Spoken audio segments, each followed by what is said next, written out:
नमस्कार दोस्तों, इस नए वीडियो में आपका हार्दिक स्वागत है। दोस्तों, आप मेरे वीडियोस को बहुत पसंद कर रहे हैं और इसके लिए आप सबका तहे दिल से आभारी हूं और उम्मीद करता हूं कि आप ऐसा विश्वास और सहयोग बनाए रखेंगे। और इसी के साथ सभी से रिक्वेस्ट है, जिन मित्रों ने भी ये मेरा चैनल सब्सक्राइब नहीं किया है, केवल आपको ज़्यादा तकलीफ़ नहीं करनी। जब आप मोबाइल देख रहे हैं तो सिर्फ एक अपनी उंगली का इशारे ही करना है आपको, इतना ही समर्थन आपका काफ़ी है। खैर दोस्तों, एक क्रिश्चियंस में से दरअसल हमारे यहाँ एक कहावत कन्वर्ट हुई है कि जो दरअसल ईसा मसीह के लिए कहावत बनी थी। जब ईसा मसीह को क्रूसेड किया जा रहा था, उनको जब सूली पर चढ़ाया जा रहा था, तो उन्होंने अपने चढ़ाने वालों के लिए ये कहा कि ईश्वर इन्हें क्षमा करना, ये नहीं जानते ये क्या कर रहे हैं। तो कुछ ऐसा ही अंदाज पाकिस्तान का है। पाकिस्तान वालों को ये नहीं पता कि वो कर क्या रहे हैं, वो कहते क्या हैं, क्या कर रहे हैं, वो खुद कितने बदहाल हैं, खुद की हालत क्या हो रही है। लेकिन भारत में यदि उनको कुछ भी नज़र आ जाए, कोई परिंदा भी नज़र आ जाए, तो वो इसको इशू बनाने से नहीं चूकते। और वो ये सोचते हैं कि यदि ये चिड़िया भी नज़र आई है भारत में, तो ये चिड़िया शायद भारत का शिकार कर लेगी। आप देखिए इनकी कल्पना, मतलब मुझे इनकी सोच पर, इनकी मानसिकता पर, इनके घटियापन पर, इनके निकम्मेपन पर इतना आश्चर्य होता है कि इतना सब कुछ होने के बावजूद भी ये पाकिस्तानी सबक सीखने को तैयार नहीं है। ये अपनी गलतियां तो माने या नहीं माने, लेकिन दूसरा क्या कर रहा है ना, दूसरे की थाली में खाना कैसे ज़्यादा है, अच्छा खाना कैसे, ये इनके पेट में दर्द शुरू से ही है। और ये उम्मीद ये करते हैं कि किसी भी तरह से भारत का नुकसान होना चाहिए। मैं पाकिस्तान के एक बहुत ही अच्छे पत्रकार हैं, नामी गिरामी पाकिस्तान में, उनके बारे में यहाँ दरअसल जिक्र कर रहा हूँ। देखिए उनकी अंदरूनी होता ये ना कि जो आपकी बातों से झलकता है कि आपकी इंटेंशन क्या है, आपकी भावना अंदर से क्या है, आप चाहते क्या हैं, आपका नज़रिया देखने का चीज़ों को कैसा है, आप जो अंदाज बयां है आपका वो किस तरह से है। तो ये जो श्रीमान हैं, ये वहाँ के पत्रकार हैं, इनका नाम है कमर चीमा, और ये वहाँ पर खुद का इनका यूट्यूब चैनल है और वहाँ पर पाकिस्तानी मीडिया में भी ये डिबेट करते हैं। कई बार इनको हिंदुस्तान के मीडिया से भी डिबेट करने के लिए आमंत्रित किया जाता है। मतलब खुद की हालत नहीं देख रहे हैं कि खुद के साथ क्या बीत रही है। हर रोज मार खा रहे हैं जगह जगह से। मतलब आदमी की निर्लज्जता की भी हद होती है पाकिस्तानियों की। जगह जगह से पिट कुट रहे हैं, उसके बावजूद भी ये उम्मीद यही करते हैं कि भारत का नुकसान हो जाए। अरे भाई, कैसे हो जाए भारत का नुकसान? भारत भारत है, तो मजाक समझ रखा है। ये कोई फूक मार के उड़ाने की चीज़ है क्या भारत, कि आपने फूक मारी और भारत उड़ गया और आपके कहने सोचने से कुछ हो गया? मैं दरअसल ये प्रसंग इसलिए आपके सामने रखने जा रहा हूँ कि केरल में परसों एक सभागार में, एक बड़ा सभागार था, उसमें एक मल्टीपल विस्फोट हो गए, 2-3 लगातार, और उसमें कुछ लोगों की मौत हो गई और कुछ लोग घायल हो गए। क्रिश्चियन समुदाय का वहाँ पर कोई कार्यक्रम था, कोई शांति सभा या इस तरह का कोई आयोजन वहाँ पर हो रहा था। तो उन्हीं की कम्युनिटी के एक सिरफिरे ने, जो उस एसोसिएशन से बाहर निकाल दिया गया था या हटा दिया गया था, जो भी है, उस सिरफिरे ने ही वो सारी साजिश रची है। और उस सिरफिरे ने वो साजिश रच के उनको, वहाँ जो भीड़ भरी सभा में करीब 2000 लोग वहाँ पर मौजूद थे, और वो वहाँ पर उसने वो आईडी जो है, वो जाने भगवान मालिक है उसका, जो क्या उसके दिमाग में फितूर आया, क्या उसने सोचा, क्या उसके सनक और पागलपन सवार हुआ दिमाग में, वहाँ उसने आईडी फिट कर दिया, आईईडी, और उससे विस्फोट कर दिया उसने। 2-3 विस्फोट वहाँ लगातार हुए। निश्चित तौर पर ऐसा एक बार तो देश में सभी को लगा, मुझे भी लगा, सभी को लगा कि ये कोई आतंकी साजिश है। दरअसल उससे एक दिन पहले ही आपको ध्यान होगा, केरल में हमास के फिलिस्तीन के समर्थन में एक सभा हुई थी, जिसमें हमास के जो नेता हैं मोहम्मद अब्बास, उनका वहाँ पर लाइव उनको दिखाया गया। तो इससे पूरे देश में बड़ा आक्रोश फैला, इस बात को बहुत नाराज़गी हुई कि हमास जैसे आतंकी संगठन के साथ केरल में इस तरह से हो रहा है। केरल में बहुसंख्यक काफ़ी आबादी है, अल्पसंख्यकों की, तो वहाँ पर, और केरल की जो सरकार है वो कम्युनिस्ट सरकार है, आप जानते ही हैं, तो वो कहीं ना कहीं इस तरह की चीज़ों को प्रोटेक्ट करती रहती है, इस तरह के माहौल को। हालांकि देश के मुसलमान बड़े समझदार हैं, वो जानते हैं कि नेता जो है कितने दोगले हैं और ये बरगलाने और लड़ाई झगड़े कराने के काम करते हैं, तो वो उनकी बातों में नहीं आते। आप देखिए, जहाँ गैर भाजपा सरकार है वहाँ भी वो शांति से रह रहे हैं, जहाँ भाजपा सरकार है वहाँ भी वो मिलजुल के शांति से रहे हैं। उनकी अब एक बात समझ में आ गई कि नेता बड़े बदमाश हैं, इनकी बातों में नहीं आना, इनके झांसों में नहीं आना, और इन्होंने अभी तक उनका नुकसान किया है और उनका कोई भला इनसे हो नहीं पाया है सिवाय वोट बैंक बटोरने के। खैर, मुद्दा ये नहीं है, वो उस पर कभी अलग से बात की जा सकती है कि किस तरह से ये मुसलमानों का देश में शोषण करते रही हैं राजनीतिक दल। खासतौर से बीजेपी से नफरत होना अलग बात है, लेकिन जो दूसरे राजनीतिक दल हैं उन्होंने मुसलमानों के साथ क्या किया है, इस पर कभी डिबेट करेंगे अलग से। खैर, चर्चा फिलहाल ये थी कि वहाँ पर विस्फोट हुआ और उसमें उसको पुलिस ने, वहीं की पुलिस ने अरेस्ट कर लिया। हालांकि देश की सुरक्षा एजेंसी जो है NIA, वो अचानक सक्रिय हो गई और उसको लगा कि ये कोई बड़ी बात नहीं हो, क्योंकि आपको बताइए कि चाहे अच्छा हो या खराब हो शासन, मैं इसकी चर्चा नहीं करना चाहता, मैं मोदी सरकार के पक्ष या खिलाफ में नहीं हूँ, ये आप डिसाइड करें कि वो सरकार कैसे चल रही है। लेकिन ये जरूर है कि पिछले जब से मोदी सरकार केंद्र में, जब से देश में धमाके नहीं हुए, ये तो कम से कम सबको मानना पड़ेगा। बाकी उनकी नीतियां कुछ भी हों, वो अलग मुद्दा है, उस पर अलग चर्चा होगी। लेकिन ये जरूर है कि जो लॉ एंड ऑर्डर, खासतौर से इंटरनल जो मैटर्स है देश के, उस मामले में आप कश्मीर देख लीजिए, आप धारा 370 हटने के बाद से सरकार ने मजबूती दिखाई वहाँ पर। और विपक्षी क्या करते हैं ये कहने की बात नहीं है, कांग्रेस को हमेशा मुसलमान एक वोट बैंक में दिखता है, या दूसरी तमाम पार्टियों को, और वो लपटा झपटी उनमें करते रहते हैं वोट बैंक के लिए। खैर, ये जो इशू हुआ, तो उस इशू पर, इस केरल वाली घटना के मामले में जो विस्फोट हुआ, उस पर ये श्रीमान जो हैं कमर चीमा, जो पाकिस्तान के पत्रकार हैं, यूट्यूबर हैं, इन्होंने एक वीडियो बनाया। मेरी निगाह पाकिस्तान पर बहुत बारीक तौर पर लगी रहती है कि पाकिस्तानी पत्रकार, पाकिस्तानी यूट्यूबर, पाकिस्तानी आवाम, पाकिस्तानी सरकार क्या कर रही है, उनकी गतिविधियां क्या हैं, वहाँ पर लोग कैसा सोचते हैं, वहाँ लोग क्या काम कर रहे हैं, वहाँ के हालात क्या हैं, पड़ोसी देशों के बारे में उनके क्या संबंध हैं, पश्चिमी मुल्कों से, खाड़ी देशों से, वह तमाम जो कुछ संभव है वो मैं कोशिश करता हूँ कि उन पर नज़र रखूँ हर दृष्टि से। मेरी कोशिश ये है कि ताकि उनका विश्लेषण किया जा सके कि वहाँ क्या चल रहा है, क्योंकि हमारा पड़ोसी मुल्क है और वो आपको पता ही है कि आतंक फैलाने में माहिर है, इसमें PhD कर रखी है उसने। कश्मीर में आए दिन कुछ ना कुछ वारदात वो लगातार, अब वो कश्मीर तक सीमित रह गया है, और वो भी बहुत कम। वहाँ जो BSF ने जो उनकी गोलियाँ निकाली है ना, मतलब वो कहना नहीं चाहता मैं, जो उनकी जो हालत की है वहाँ पर, तो उनकी जो तगड़ी कुटाई पिटाई वहाँ हुई है, उसके बाद से उनके होश वैसे भी वहाँ ठंडे पड़ गए हैं, जोश तो वहाँ भी ज़्यादा नहीं है। खैर, इन श्रीमान ने क्या किया, कमर चीमा ने, इन्होंने एक वीडियो बनाया। इनको सूचना लग गई होगी कि भाई वो भारत में एक विस्फोट हो गया है, लगातार 2-3 विस्फोट हो गए। तो इन्होंने क्या किया, उस विस्फोट को पहले तो हमास से जोड़ दिया कि ये हमास में, भारत ने जो हमास के खिलाफ जो बोला है, जो फिलिस्तीन का समर्थन नहीं किया बल्कि इजराइल का समर्थन किया है, ये अंतर है। देखिए, इन्होंने मिक्स कर दिया। भारत ने आतंकी संगठन हमास का विरोध किया है, केंद्र सरकार ने फिलिस्तीन का साथ देने की बात कही है। फिलिस्तीन से हमारे बड़े पुराने रिश्ते रहे, आप पता ही है, यासिर अराफात के दौर से लेकर आज तक।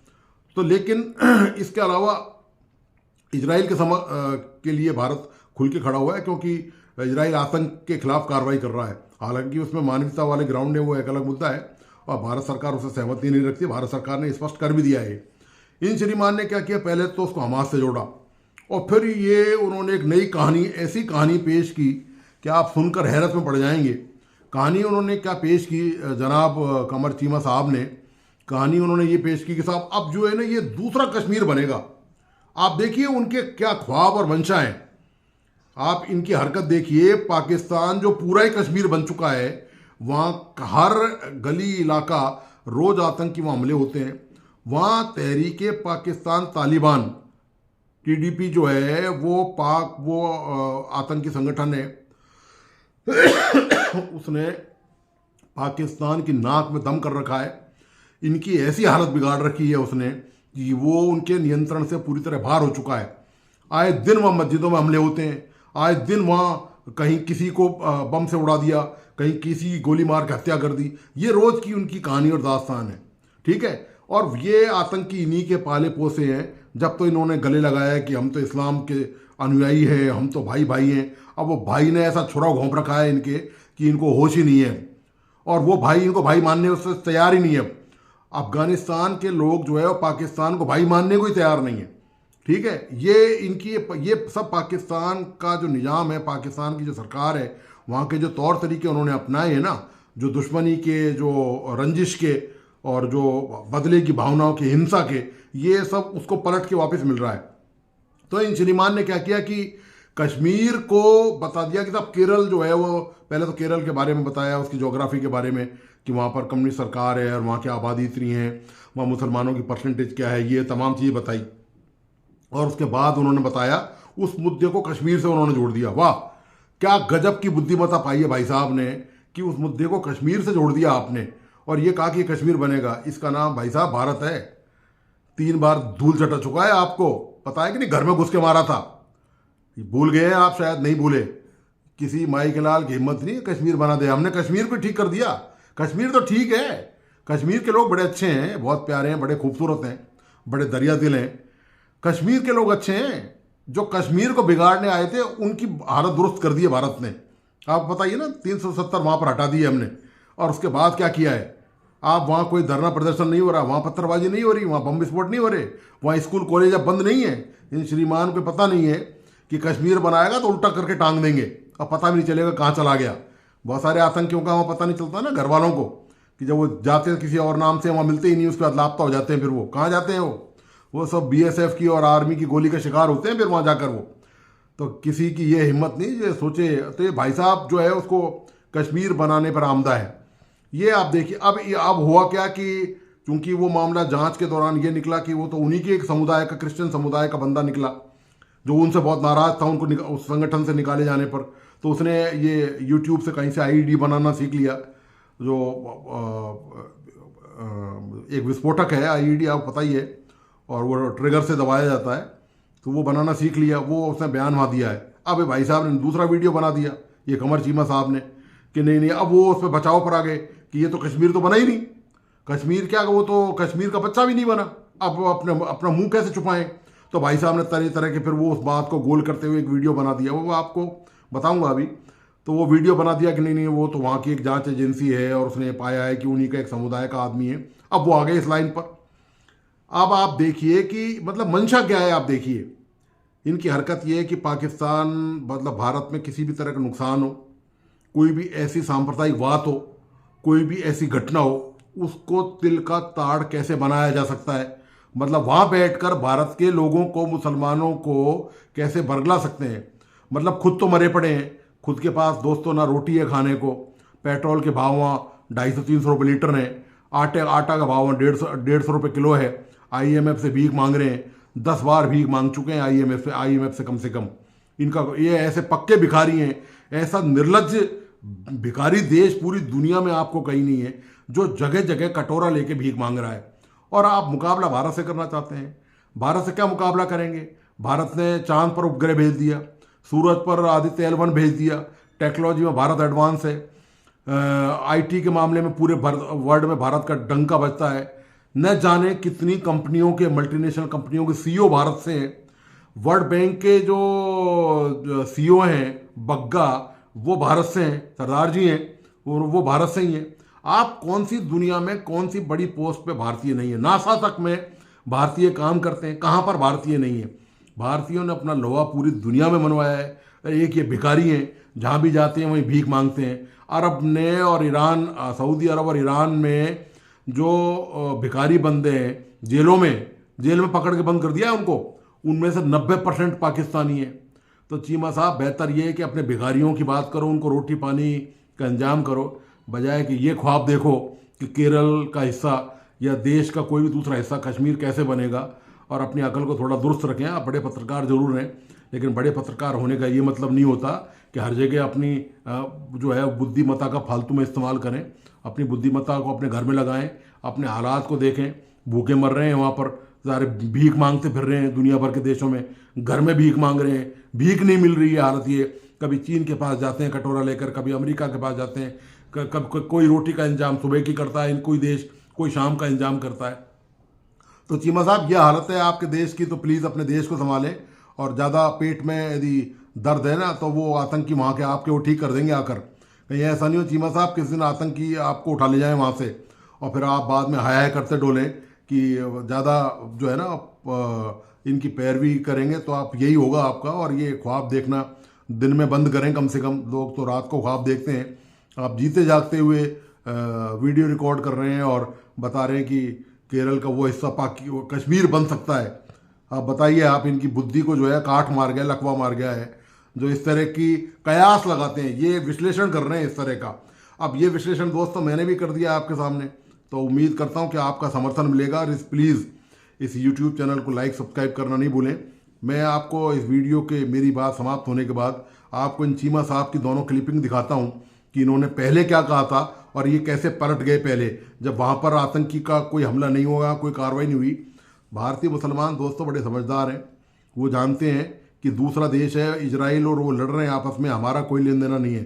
ठीक है, वो उनके भाई बंद हैं, वो मतलब एक धर्म विशेष के लोग हैं, तो वहाँ सहानुभूति जरूर है और नाराज़गी डेफिनेटली है। पर ये देखिए उनका घरेलू मसला है। हम फालतू में दूसरे के कूद कर अपनी शांति सुख सुविधाएं खत्म नहीं कर सकते। ये हमारे देश के सभी लोगों को समझ में आ चुका है, चाहे वो मुसलमान हो, चाहे वो क्रिश्चियन हो, चाहे बौद्ध हो, चाहे जैन हो, चाहे सिख हो, चाहे और हो। आप देखिए पिछले दिनों वो कनाडा में से भारत का जो नोट कनाडा ने जो नोटंकी निजर वाले मामले में देखिए, सारे सिख जो है उनका कोई लेन देना नहीं है। वो कहते हैं भाई भारत हमारा है, हमको हमारे देश में देखना है। वो कनाडा सरकार जाने और भारत सरकार निपटे आपस में, और भारत ने निपटा दिया उनको। सब सुख शांति से चैन से रह रहे हैं, अमन से रह रहे हैं, किसी का कोई मसला नहीं है। हम देश के लोग अब बड़े मैच्योर हो चुके हैं। हमने बहुत सारे चुनाव देख लिए हैं, हमने बहुत बुरे और अच्छे वक्त देख लिए हैं अपने साथ। हम इन फालतू की भावनाओं में नहीं बहेंगे। ये इतनी मैच्योरिटी और ये परिपक्व लोकतंत्र की निशानी है। इसी के साथ धन्यवाद, नमस्कार। अंत में वो क्लिपिंग जरूर देखिए चीमा साहब की, और उम्मीद करता हूं कि आपको ये वीडियो जरूर पसंद आएगा। आप जरूर अपना समर्थन दें। धन्यवाद, नमस्कार। कि मैं देख रहा था कई लोगों ने मीडिया पे अपने ट्विटर हैंडल पे लगाया हुआ था कि इंडिया को जो नया सरप्राइज़ है वो केरला से मिलेगा, कश्मीर से नहीं मिलेगा। और कई लोगों के लिए जो हमास के लोग हैं वो रोल मॉडल हैं, जो लोकल पॉलिटिकल पार्टीज़ हैं, बिकॉज़ उनको वोट चाहिए एंड सो फोर्थ। और उन्होंने कहा कि अगर भारत की सरकार इस पे एक्शन लेगी तो वो कहें जी ये इस्लामोफोबिया है, ये ज़्यादती हो रही है, वो हो रहा है, ये हो रहा है। सो इट मीन्स के द इंडियन जो, और फिर साथ ही जैसे ही ये बहुत सारे लोगों ने इसके ऊपर डिस्कशंस की, ट्वीट्स की, बात की, तो जो है वो ये हमला भी आज वहाँ पे हो गया है। अब ये जो कोची कन्वेंशन सेंटर है, इसमें अगर ये हमला होता है, अगर आपको याद होगा थोड़ा अर्सा पहले हमने एक डिस्कशन भी की थी इस हवाले से कि इंडिया के अंदर यहाँ पे क्या हो रहा है। केरला स्टोरी एक मूवी आई थी, ठीक है जी। और ये कहा जा रहा है कि ये बेसिकली वो जो एक जो लव जिहाद एंड ऑल दैट थी। सो ये मुझे ऐसे लग रहा है कि केरला के अंदर अगर आप इसकी जो है वो पॉपुलेशन देखें, तो पॉपुलेशन तो इसकी बहुत ज़्यादा है, लेकिन बड़ी तादाद में है। लेकिन इसमें सुनने में आया है कि जो मुस्लिम पॉपुलेशन है that is also in big number. और ये देख लें कि जिसे वो कह लें 56% जो 54% पॉपुलेशन आई थिंक, या 55 कह लें परसेंट पॉपुलेशन जो हिंदू है, कुछ तकरीबन 26 से 27% पॉपुलेशन मुस्लिम है, और 20% पॉपुलेशन क्रिश्चियन है। अब ये एक डायकोटमी है कि अगर 26% पॉपुलेशन, और केरला जो है उसका नाम हमेशा इसमें भी आता है कि वहाँ एजुकेशन बहुत ज़्यादा है। सो अगर केरला के अंदर जिसे वो कहते हैं ना क्रिश्चियन 20% है, सिख बहुत कम है, 0.01% है, लेकिन ज़्यादा पॉपुलेशन जो है वो मुसलमानों और हिंदुओं की है। और ये जो बड़ी तादाद है मुसलमानों की, ऑब्वियसली जहाँ जहाँ पे भारत के अंदर मुसलमान और जो हिंदू हैं वो कहीं न कहीं पे उनके कोई ना कोई मसले तो चलते ही रहते हैं, इस हवाले से हमने देखा है। लेकिन केरला क्या स्टोरी बनने जा रहा है, ये एक इम्पॉर्टेंट डेवलपमेंट है। क्या केरला जो है वो नया कश्मीर बनने जा रहा है? क्या केरला जो है, जो इंडिया ये कह रहा है जी कि इसमें हमें बड़ी तशवीश है। और अब देखें ये जो सीरीज़ ऑफ ब्लास्ट होना, एक होता है एक ब्लास्ट होना, एक होता है फिर सीरीज़ ऑफ ब्लास्ट होना, और संडे प्रेयर कन्वेंशन था क्रिश्चियन लोगों का। सो इसमें आप ये बता सकते हैं कि ये तो ये आईईडी ब्लास्ट है, इसको बोलते हैं इम्प्रोवाइज्ड एक्सप्लोसिव, जिसे आप कह लें ब्लास्ट है ये। और इम्प्रोवाइज्ड एक्सप्लोसिव जो डिवाइस है ये बड़ी टेक्निकल चीज़ होती है। इसका मतलब है कि पहले किसी लोगों ने उसको तैयार किया, मटेरियल इकट्ठा किया, उसको जोड़ा, प्लान किया, समझा। और अच्छा मज़े की बात है, इससे पहले अगर आपको याद हो तो मणिपुर में भी क्रिश्चियंस के ऊपर जो है वो काफ़ी हमले हुए, और उस पे जो यूरोपियन यूनियन ने भी बात की, और इधर भी ईसाइयों पे हमले हो रहे हैं। ये भी एक इंटरेस्टिंग, जिसे वो कहते हैं ना, एक पॉइंट है टू अंडरस्टैंड कि ये हो क्या रहा है। और इस इंसिडेंट के अंदर जो केरला के चीफ मिनिस्टर साहब हैं पिनराया विजयन साहब, उन्होंने बताया कि उन्होंने मीडिया से ज़ाहिर बात है, अभी तो ज़ाहिर बात है नया नया हुआ है और वो क्या हो सकता है, लेकिन ये सुबह-सुबह इंडिया के अंदर ये चीज़ हो जाना, और पर्टिकुलरली क्रिश्चियन आबादी में, और इंडिया के अंदर जब कोई चीज़ होती है तो उसमें पॉलिटिक्स बड़ी आती है जी फिर। वहाँ पे इतनी पॉलिटिक्स आती है, इतनी पॉलिटिक्स आती है कि आप सोच भी नहीं सकते कि किस हद तक पॉलिटिक्स वहाँ पे पहुँच सकती है। सो अब इसमें क्या-क्या पॉलिटिक्स घुसेगी, इसमें क्या-क्या पॉलिटिक्स होगी, लेकिन हमास के लीडर का एक वर्चुअल खिताब करना वहाँ पे, ये एक ब्रेकिंग स्टोरी से कम नहीं है। क्योंकि मैंने नहीं देखा कि किसी पाकिस्तान के अंदर किसी जिसे वो कहते हैं ना मुकाम के ऊपर हमास के किसी लीडर ने ख़िताब किया हो।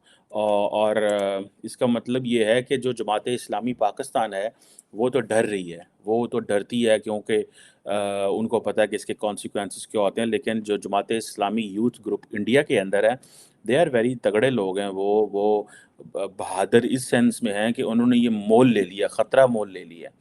उनको इस चीज़ का अंदाज़ा है कॉन्सिक्वेंसेस क्या हो सकते हैं।